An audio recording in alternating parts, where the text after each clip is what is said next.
welcome back to What's the Next Step podcast with me, Sarah Harper. I'm here each week for the next few weeks as we continue with season 3, so I'll look forward to you joining me. I'm all about having interesting conversations with interesting people, so I promise you will feel a combination of motivated, inspired, energized, all of the above when you listen to the various conversations. Please get in touch. I'd love to hear from you and hear what you think. I'm on email, what's the next step podcast @gmail.com. I'm on YouTube and I'm on Instagram. Today you will hear a conversation between me and Jon Stokes. I know him as he was my coach, but there's much more to the story which you'll come on and hear about in terms of his background. We recorded this back in June of this year, 2024, and we talk about many different things actually. Summary would probably be things about leadership in today's world. We talk about being an introvert. We talk about the importance of feedback. We talk about his book that he co-authored a couple of years ago. It's a really interesting conversation and I'm a big fan of Jon, so it was a real pleasure for me to have this conversation with him. He is a clinical psychologist, a psychotherapist and a leadership coach. He trained and began his career at the Tavistock Clinic, where he ultimately became chair of the adult department and indeed set up Tavistock Consulting, which is an organisational development and change consultancy. Alongside this, he also has been a teacher for a long time at the Said Business School in Oxford. And since 2000, he's been director of Stokes and Jolly, which is a leadership advisory firm. He's a coach and a coach supervisor at Mailer Campbell, the well-regarded coaching organisation, which is where I ultimately did my training. And as I said, he has relatively recently co-authored a book, Changing Gear, which is one for all of us at some stage in life. It is really about how we all set ourselves up for a successful time after we've had a long and fulfilling career. So it's definitely one to look out for. So I'll come back after the conversation with a few more bits, but I hope you enjoy it. Hello, Jon. Welcome to the podcast. It's very nice to have you. Thank you. So you are a psychologist, a psychotherapist and a coach. What is it about people that interests you? They're a puzzle. Can you say more about that? Well, the honest answer to the question of why I got interested in this sort of work was I was trying to figure myself out. Goes back to being in a boarding school at the age of 8, thinking this wasn't really good for us. And yet everybody else seemed to think it was an excellent idea to be cooped up with a lot of other boys and some fairly inadequate teachers as far as I could see. And realizing that people will submit to authority and will say what seem to be bad things are actually good for them. And that was an interesting puzzle. It got me interested in organizations, group behavior, group think, if you like.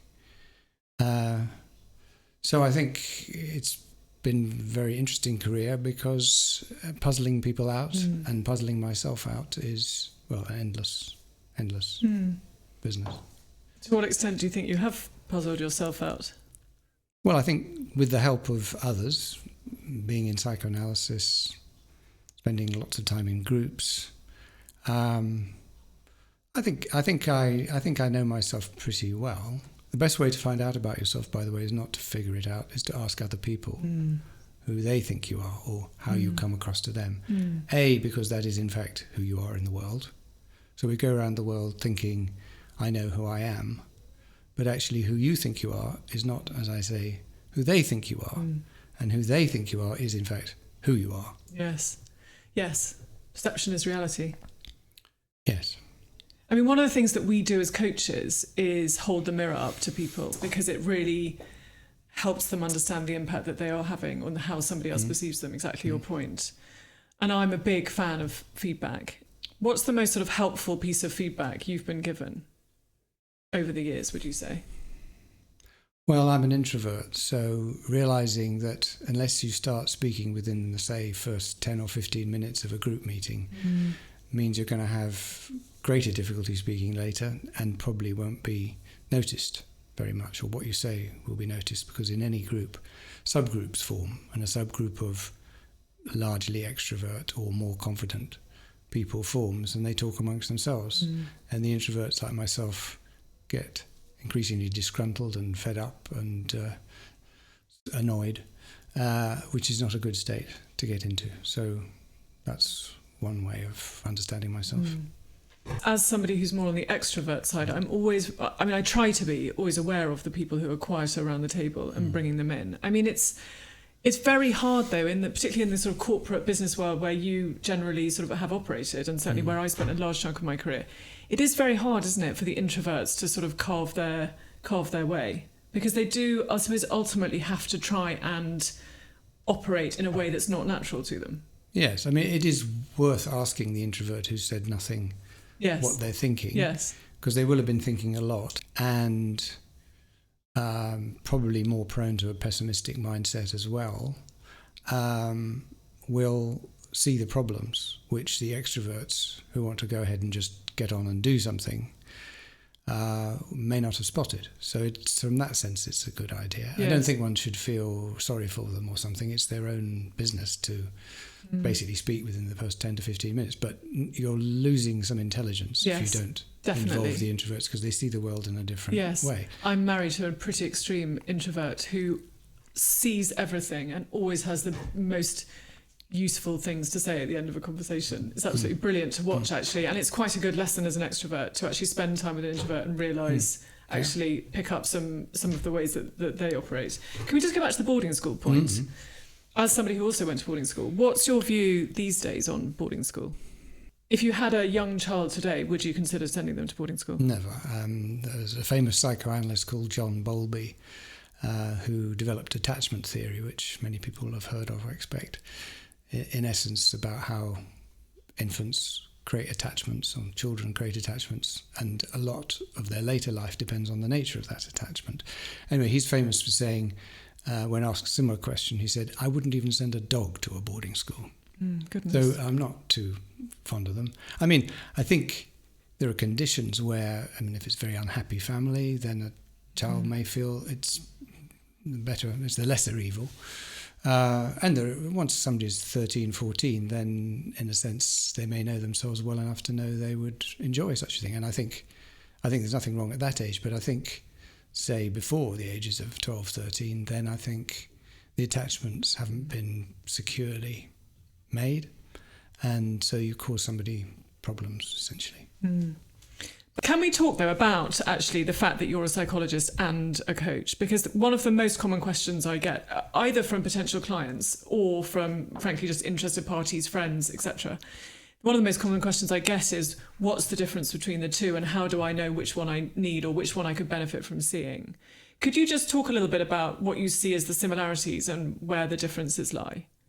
Well, coaching came originally from counselling. It's not often spoken about very much, but Carl Rogers, who created essentially counselling as a field, identified what later became, for example, the GROW model, which anybody who gets coaching knows about. And so there's some basic skills which actually apply to any good relationship at the end of the day, but certainly any helping relationship, to do with being able to empathise, with listening, with asking open questions, repeating back to somebody what they've said. In fact, you can program AI. There are AI programs out there that can basically do this. So it's a fairly basic process, and I think it's not all there is to coaching, but it's certainly what so-called non-directive coaching consists of. Actually, I think psychologists aren't particularly good at this, because psychologists tend to be behaviourists, so they tend to be interested in behaviour rather than the mind. And I think many psychologists actually struggle to be good at those basic skills. So what's the difference? The difference is the psychologist will know a whole load of intellectual theories about things, but whether this makes them more competent as a helper is very debatable. Is it fair to say as well that someone might go to a psychologist expecting or understanding that the role of the psychologist is to certainly advise and to somewhat sort of fix them, whereas you would go to a coach in order for the coach to help you solve your own problems? Solve your own problems, also focus on the future. And focus on the future. I think that's a major difference. Psychologists don't focus on the future particularly. Having said that, of course, cognitive behaviour therapy has had a big impact on coaching, and that's essentially saying that how you think about events or the world are the things that maybe need to be changed if you're having problems. But yes, I think coaching is a very, very basic human skill. I think a good mother is essentially a coach.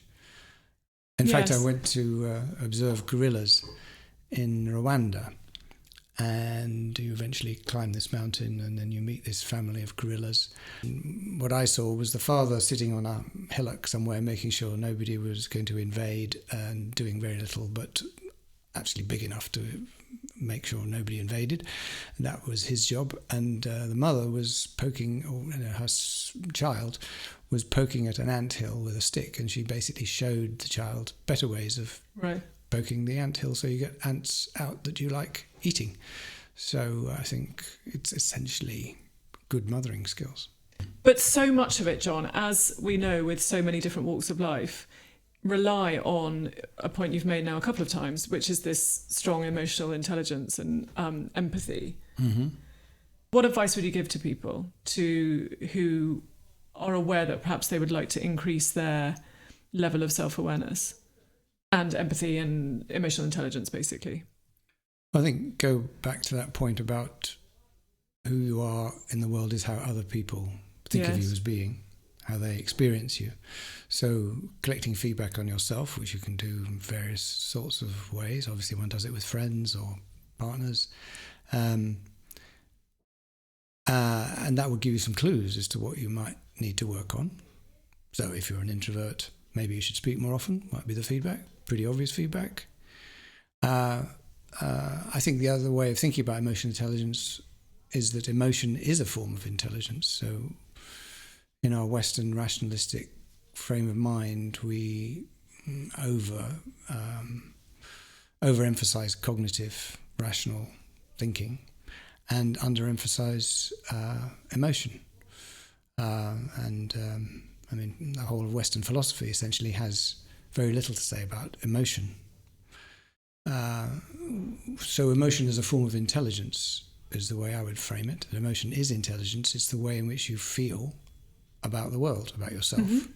And so that is a form of intelligence. It's not one that's tested at school, although these days there is more emphasis on it.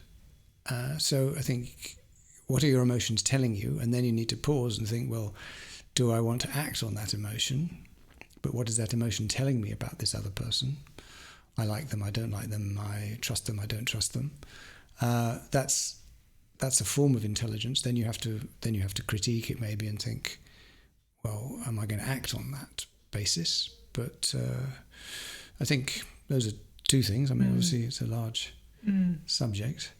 We can come back to that, but I wanted to go back to the point about coaching just briefly, because I had a thought about that, which is, I think coaching in a business context or an organizational context is much more than non-directive in my way of looking at coaching. Right. I mean, the emphasis I place on it, not that others should, but I think you're also helping somebody understand their place in a system, in an organization, which is to realize that wherever you are, and indeed it's true of the whole of life, but you are in a role of some kind. We've talked about a role of mother or a role of father, but then obviously there's the role of chief executive and there's the role of HR director, which you've also mentioned.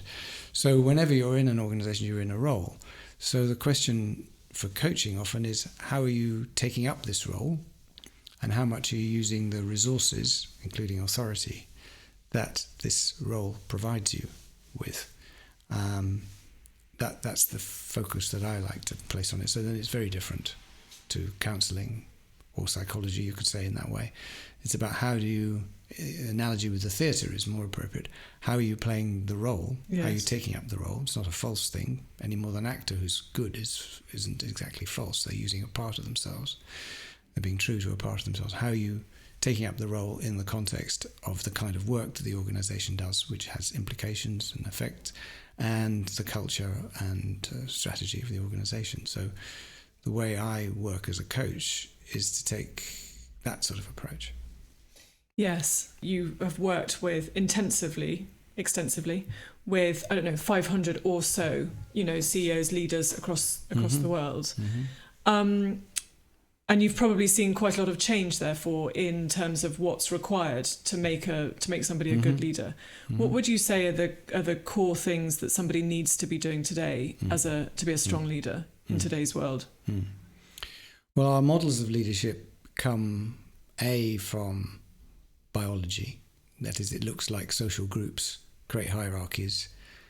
By and large, the strongest might be physically strongest, generally is physically strongest, or strongest intellectually, or strongest in some ability, will be given the role of leadership, or will take the role of leadership and will be accepted. So there's a biological element. So that's how groups are. They inevitably try and find a leader. When faced with a problem, they look for a leader. In addition to that, there is the culture in which most of us, well, I certainly grew up, which was a much more hierarchical style of life, patriarchal and so on.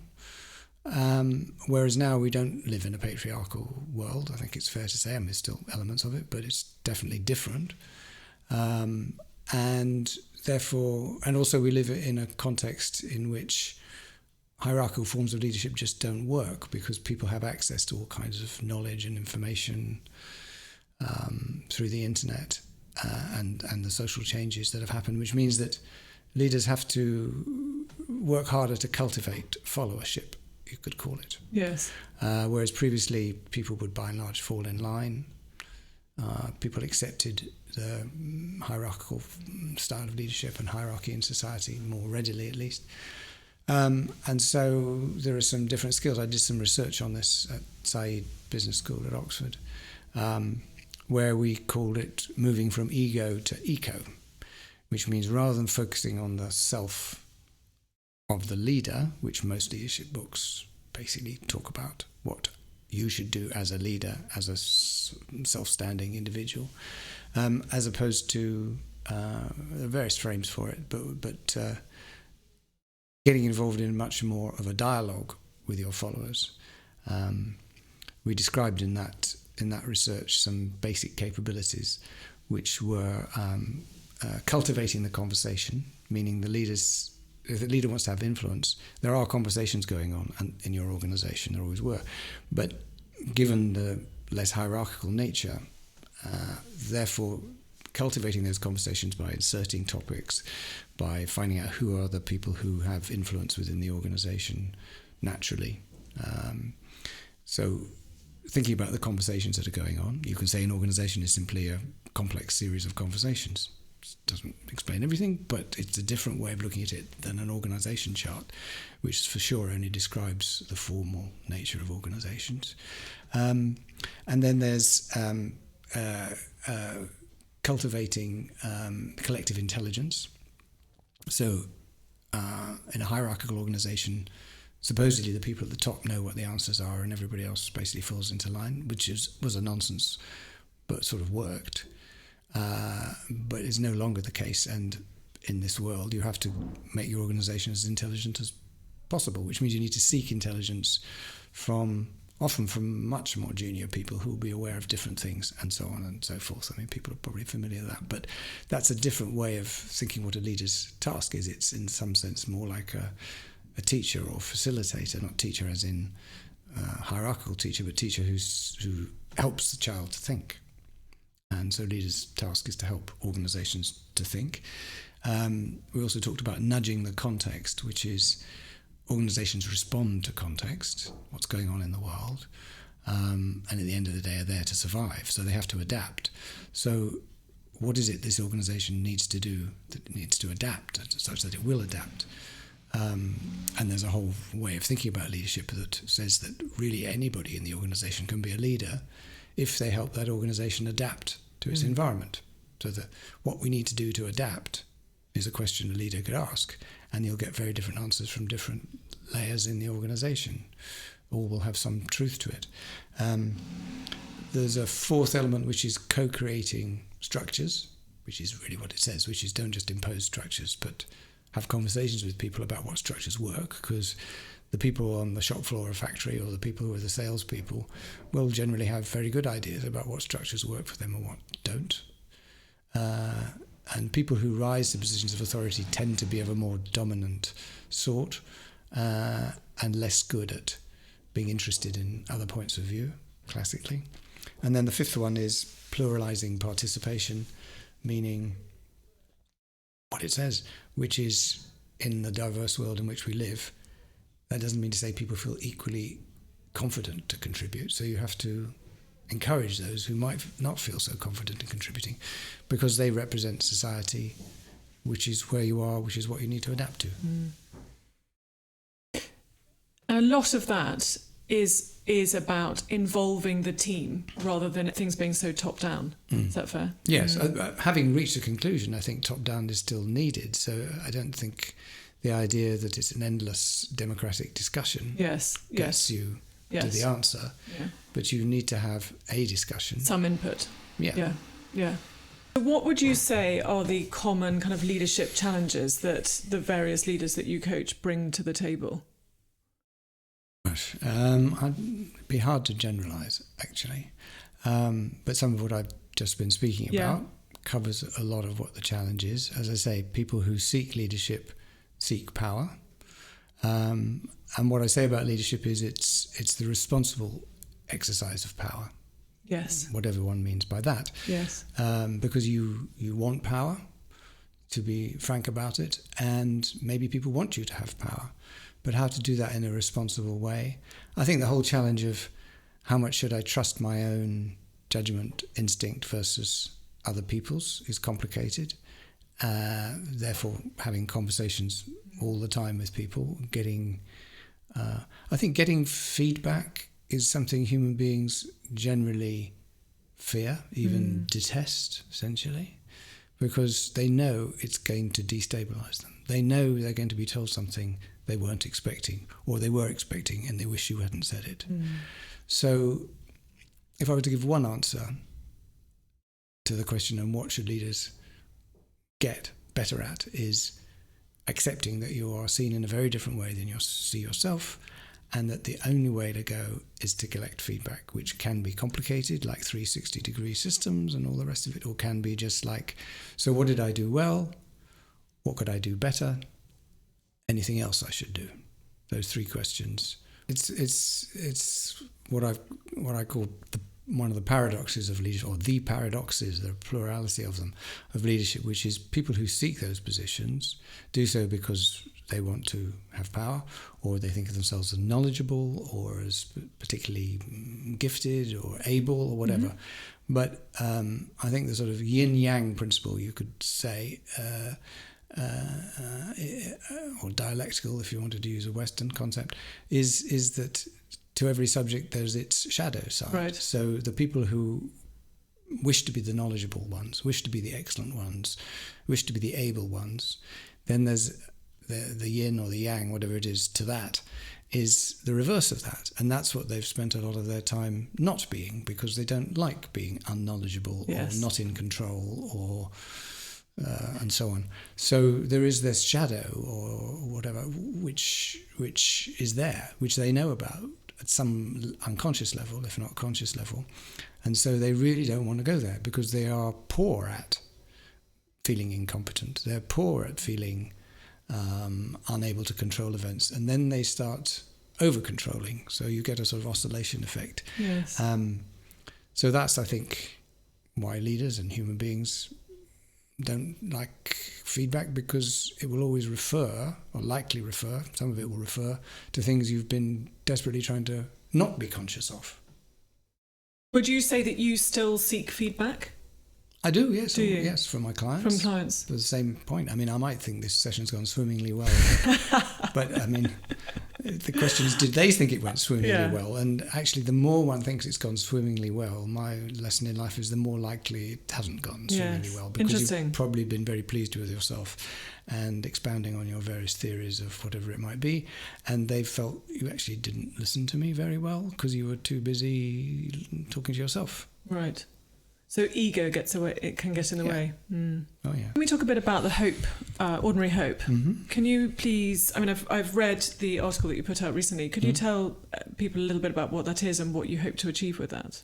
So this stems from an idea of Mark Steers, who was a philosophy professor at Oxford, and then was Ed Miliband's speechwriter, and remained working with the Labour Party in different ways. and his belief that what people actually wanted in life wasn't necessarily a charismatic leader or a leader who promised the earth to them, but would enable people who were feeling lacking in much hope.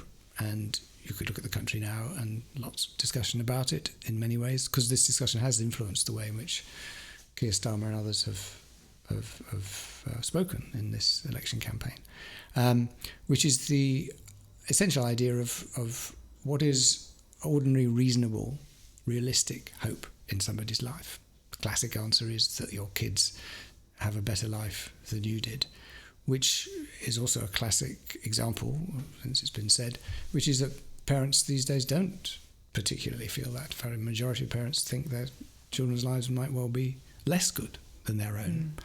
And then there's other forms of hope. I mean, essentially the Ordinary Hope group at UCL Policy Lab have brought together community leaders of all kinds across the country who in some ways could be described as creating beacons of hope within their communities. Something can actually be done, and it won't be done from Whitehall. We've kind of reached that conclusion, although I'm sure Whitehall will still think it knows best. Back to the question of those people who want power. But actually the way in which Britain anyway will be improved is far more from the ground up. Not to say that there's some sort of overly optimistic version of that, because human groups are complicated and people still rise to power within those groups and so on and so forth. But that if more resources were allocated to forms of organisation within constituencies, for example, the idea of an MP. MPs spend most of their time away from Westminster sorting out essentially trivial problems that belong to individuals. They're not trivial to the individual, but they're not important to the country. Whereas if they were beacons, saw themselves as beacons of hope in their community, who could they bring together? They can bring people together and make connections between people, because they have a lot of social power. To my mind, that's what an MP coming into Parliament should see their role as being. So where does the Ordinary Hope continue to have influence, do you think? Well, we may be able to influence. We would hope to be able to influence the new incoming MPs.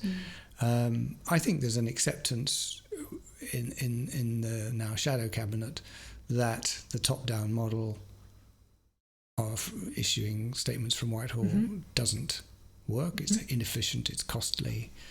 So I think the argument, I wouldn't say it's been won exactly, but I think it's had influence. Could we also talk about the book that came out 2 years ago now? 3 years ago? Yeah, 3 years, I think. Changing Gear, which is about essentially a smooth transition into one's third life. So after a successful and long career, how to help people in the next stage of their life.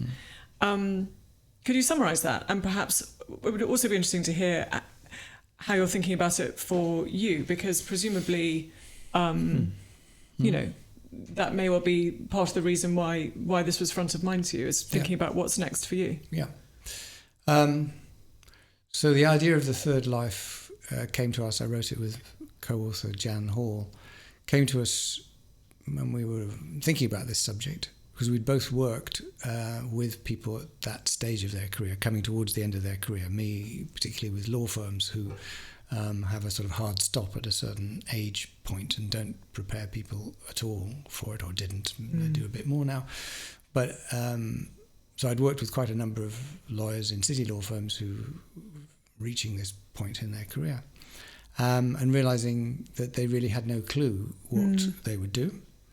And also realising that actually lawyers who think of themselves as obviously useful citizens, actually organisations don't really want more lawyers. They've already got a lawyer. So the transition wasn't so easy.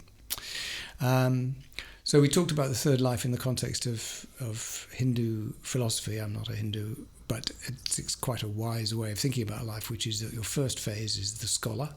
You go to school, maybe go to university, you learn stuff. Then the next phase is, they call it the householder, which meaning you could say is now applying this learning to real life. And then the third phase they call going to the forest, which is reflecting on your life. And in the story about it, you actually go to the forest and meditate in the forest and think about it. And when you come back, your worldly goods have been shared amongst your family, who have a duty to look after you, so you're not poorer, really, but the responsibility is passed on to the next generation. And your job is to be, if you like, a teacher or mentor or something of that kind, and to reflect on your life. And then the fourth phase, which has to be mentioned, even though it's not a cheerful one, is preparing for death. Mm.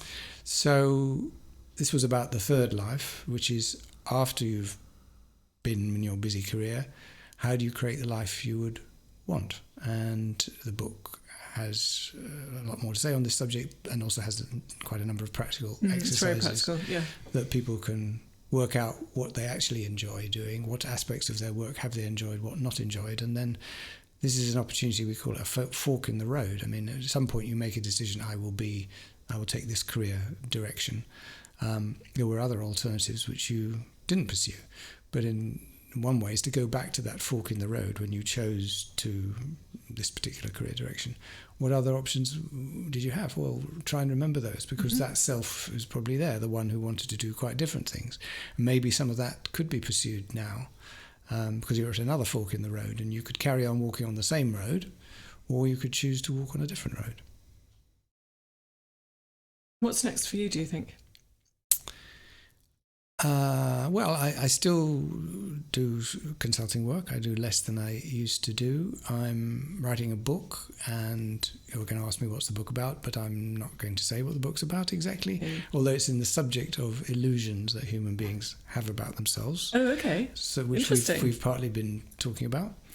There's that, and there is all sorts of things, as usual, somebody my age sort of wants to do, like get better at playing the piano, yes, and spending more time with family and friends, which I am doing to some extent. But actually, I've got a pretty happy life, and what you do realise is when you take the stress component of work out, life is actually more enjoyable. There's more time to take your time to do things, so good. I'm not in a rush. Good, so, that's very good. Yeah. Is there anything else you would have liked to have talked about that I haven't asked you about? I think we've covered a lot of ground. We have covered a lot. I could read a poem, because I came with a poem that I could read. I would love you to read a poem. So this is about hope, which we've been talking about. Yes. So there was a Chinese poet called Lin Yutang, who put it in a poem, the subject of hope, like this. Hope is like a road in the country. Once there was never a road, but when many people walk on it, the road comes into existence. And I've chosen that because it's about hope, but it's also about where we are as a country right now, which the question is, which road are we going to make? Who's going to make this road?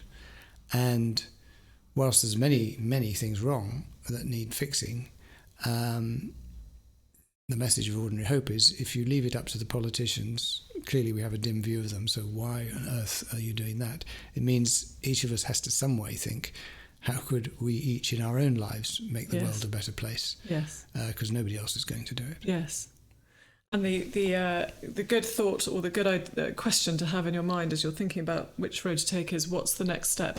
One step at a time. Absolutely, one step at a time. Yeah, I mean, predicting the future is a fool's game. Yeah. But you can probably predict the next 10 minutes. Yes. To some degree. Yes. Thank you very much for coming on, Jon. Absolute pleasure. It's been a really interesting conversation. Thank you. Thank you. See you soon. So that was Jon. Hope you enjoyed the conversation as much as I did. I particularly liked his references to the importance of feedback. Anybody who knows me knows that I love a bit of both giving and receiving feedback, so I really enjoyed that. But particularly I like it because of his point that he made about how important it is in order to help you learn about yourself and develop your self-awareness. Because I just think that's so important for so many different reasons. Any relationship, really, both at home and at work, I think self-awareness is critical. And actually, Jon makes a point about it when in the article that he contributed to for Ordinary Hope, in relation to the 500 or so leaders that he has worked with. He thinks that about 10 of those probably are displaying excellent collaborative leadership skills. Only 10 out of 500. And when he was asked what the common theme was amongst those 10, his answer was probably a higher emotional intelligence than their peers, which I think tells you what you need to know. So yeah, having high emotional intelligence is really, really important. And feedback is one of the important ways to get it. So I really liked that. But interestingly, I did think afterwards, though, that while Jon makes the point that many people don't like to receive feedback, particularly, at the high end of, CEOs, etc., or anyone really many people struggle with receiving feedback. But actually, I was thinking that also it's quite difficult to give feedback. So I just wanted to acknowledge that and say that actually, if you're trying to give feedback to somebody more senior than you, I don't think you'll be alone in thinking that that's pretty difficult to do, because you're obviously understandably worried about the impact that it might have on you and your relationship with them. So to the extent that it's helpful, the way that I've tended to do that in the past is aim off things that may sound like personal feedback. Your communication style isn't very effective, for example, and instead focus on things that maybe on behalf of the team they would like to see more of. So your recent update at our monthly meeting on the strategy for the upcoming year was really helpful. We'd love to hear more of your kind of decision making and thought process on that, if that's possible. So perhaps we could, have another session next month, or whatever it might be. So I think giving feedback in a way that doesn't quite feel like feedback is often the way to perhaps think about it if you're having to give feedback in the upward direction, because it's tricky. Anyway, I will leave it there and look forward to seeing you next week, and look forward to hearing from you if you have any thoughts or comments or questions. Bye for now.